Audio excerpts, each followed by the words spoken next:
What's good, guys? Welcome back to Ron's Rides. Welcome back to the channel and welcome back to another video where I wanted to discuss today with you guys if Maserati has lost its luxury appeal.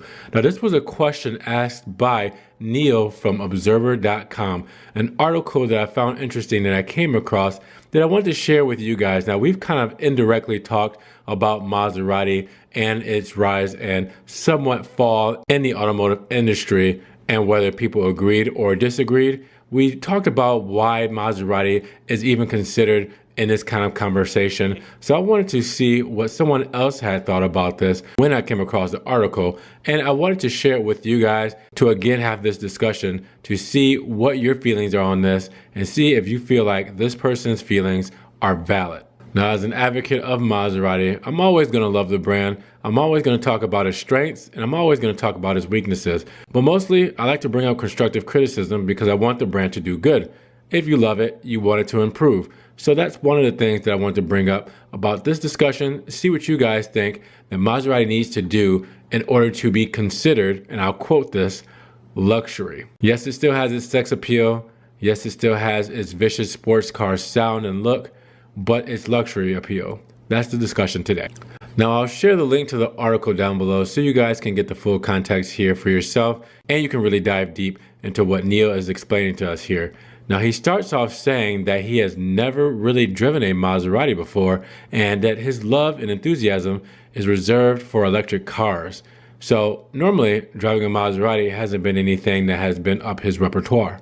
But Neil was offered to drive a Maserati GT convertible or Gran Cabrio, and it was done in a paint of grigio alfieri with a Nero interior and carbon fiber trim. It also had bright yellow brake calipers with 20-inch rims. He said it looked tight and angry. He did begin in the next paragraph to list the specs of the Maserati Granturismo, saying that it didn't do like the song said, the famous, infamous song, "My Maserati does 185, but it did get up to 177. He also talked about the V8 engine with 454 horsepower and the 0 to 60 time in under 5 seconds. He also went on to mention that he saw in other reviews that the Maserati Granturismo was perfect for daily driving, but he said exactly for who? He said, mostly I was driving this thing around the suburbs of Austin. It grabbed some attention and some thumbs up, as usual with the rare beast in the wild. It was damn fast, that's for sure, but it was also rumbly and uncomfortable, and it had a ton of body roll through tight turns. He also said Maserati definitely didn't design it for getting into or out of, and if you wanted to stash more than one sack of groceries in the trunk, you were in big trouble. The convertible feature was cool, like a modern ragtop. You just pressed a button and the car did the work for you. That wasn't really a desirable feature in a daily driver, especially one with a sticker price getting close to $200,000. So I'm not exactly sure to start this off what year Maserati Granturismo or Gran Cabrio that Neil had. It makes a big difference, and we'll get a little bit further on into this article to see what he thinks of the interior probably, but it makes a big difference whether he was driving a 2018 or a 2017, given the fact that the update for the 2018 was done, like the new Maserati Touch Control Plus system, like the rear backup camera, like the front fascia redesign and the rear fascia redesign. So we'll talk more about that in a moment, but let's talk about more of what Neil had to say about the GT. He says, and I quote, "I wondered what was wrong with me. How could I drive a Maserati convertible and hate it? Part of the problem was that it was kind of expensive and clumsy and bad. There's still plenty of market for supercars, including ones that Maserati makes.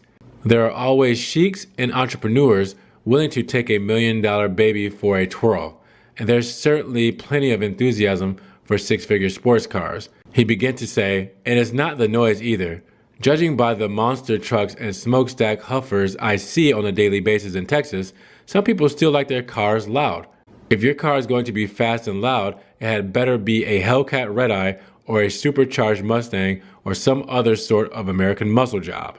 So what I got from this paragraph on what Neil thought about the convertible is that it's clumsy, it's expensive, and bad. Now, I mean, he hasn't really said anything particularly to make me see why it would be clumsy or bad. Obviously, expensive is objective depending on who you are and what your net worth and income is. But I mean, for a six-figure sports car, I can see where he's kind of comparing some things to as far as other supercars that are on the market. But other than that, really, he's talking about how fast and loud it is, but that he compares it to a Hellcat Red Eye or a supercharged Mustang or an American muscle car, which I feel like Maserati and the Granturismo is pretty much the Italian muscle brand. So I can kind of see the comparison there. Now there's two more paragraphs that Neil wraps up with. Let's talk about those. He first says, toward the end of the Maserati week, a friend of mine went to see a Lonely Island concert downtown. I went out of the way to pick him up because he wanted to drive in a convertible. We rode down the top and he cranked up the radio up to some dumb R&B station. I drove down the street and he took an Instagram story video of me at full cruise. Okay, that was a great night and a fun gag. Still, a $200,000 car is not something which you amuse your friends with on TikTok. Or maybe it is, but in the age of Tesla, a smooth-looking, loud mini sports car seemed kind of like a relic. A few weeks later, they bought me something a tad more conventional, a 2020 BMW M340i sedan. Comparing that to the Maserati GTC is like putting apples up against super apples. It only had a 6-cylinder engine and 19-inch wheels, but not only did it have a redesigned front fascia that gave it a tougher profile, it was still sleek and gorgeous, and it drove like anyone's fantasy of a BMW. And you got the sense that, unlike with the Maserati, within my driving lifetime, BMW will make an electric or plug-in variant of the car available. And even if they don't, people are still going to want to drive and buy this one. Some dinosaurs are able to evolve. So that's how Neil ended the article. Now, I failed to see where he really added the luxury aspect in Maserati as a brand, or Maserati the Granturismo that he was currently driving. My biggest take back from this is that Neil really is an electric car enthusiast, and the plug-in stuff really kind of tickled his pickle. He compared the Maserati Granturismo to a BMW M340i sedan, which is a completely different car, especially if you're talking about a 2020 model compared to, let's see, maybe if he did a 2019 Granturismo or 2018.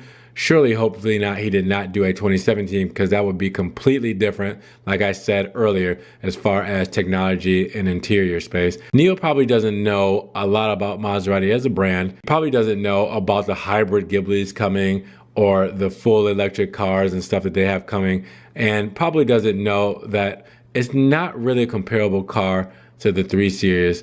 Again, he's comparing apples to oranges, not apples to super apples. I think that I see kind of what he was trying to go for, but he kind of failed at making his point here. So I want to say to you guys, do you feel like cars that are loaded with tech, that are super sleek and luxurious, that are cars that do a lot of things for you, that make you super comfortable, and that really just enhance your driving experience or riding experience, are more important or take priority over something that maybe is a little bit more aggressive, maybe something that's a little louder, something that doesn't have a ton of stuff but just focuses more on your driving experience, not necessarily your riding experience. Doesn't have to be packed with tech, but just enough to get you by. Stuff that just really sticks to the basics and doesn't try to do everything at once.